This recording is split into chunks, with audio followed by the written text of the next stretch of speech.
In the early 1900s, industrialization was accelerating. There was rising demand for many types of goods like textiles, machinery, steel. There was also an increasing demand for watches, which was naturally responded to with increased production. At that time, there were not many varieties of watches. Most of them were basic for normal use, so their design was simplistic compared to today's standards. Imagine what effect a cool update would have on the demand of these watches. An update that would let you see time regardless of whether it was day or night, light or dark. This update was none other than the use of radium in these wristwatches. The very same radium which was discovered in 1898 by Marie Curie and Pierre Curie. Radium was surprisingly used in health tonics, cosmetics, medical treatments. At the time, it did not really feel dangerous, it felt revolutionary. It was because scientists knew radium could cause harm, but they did not really understand its long-term internal effects.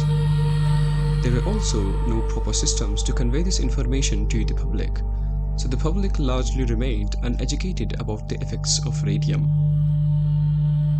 Radium entered industries with few regulatory barriers, and eventually it entered the watch manufacturing industry too.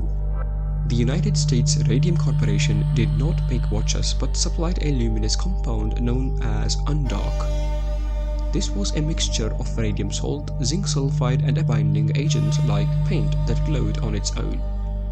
Watch manufacturers began using this glowing paint on the dials of wristwatches, which required extreme precision, and the technology at the time was simply not capable of such delicacy, which meant that the paint had to be applied by human hands.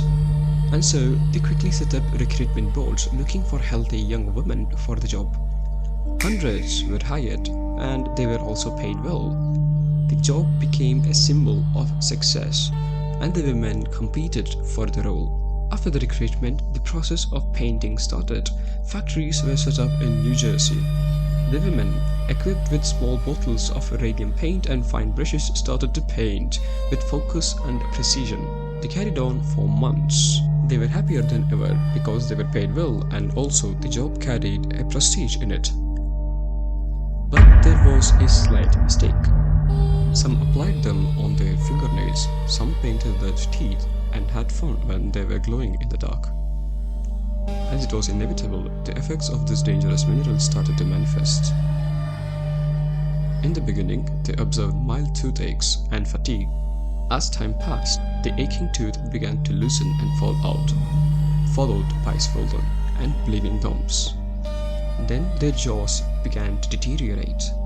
You see, there is a very disturbing property of radium. When ingested, the body treats it like calcium and deposits it into the bones.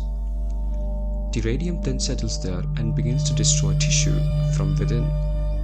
This leads to fractures without any apparent reason, and in severe cases, it can cause a spinal collapse. The women were met with the same fate. Dozens of workers died due to radiation poisoning. Eventually, it was discovered that the radium used in the paint was the real cause of it.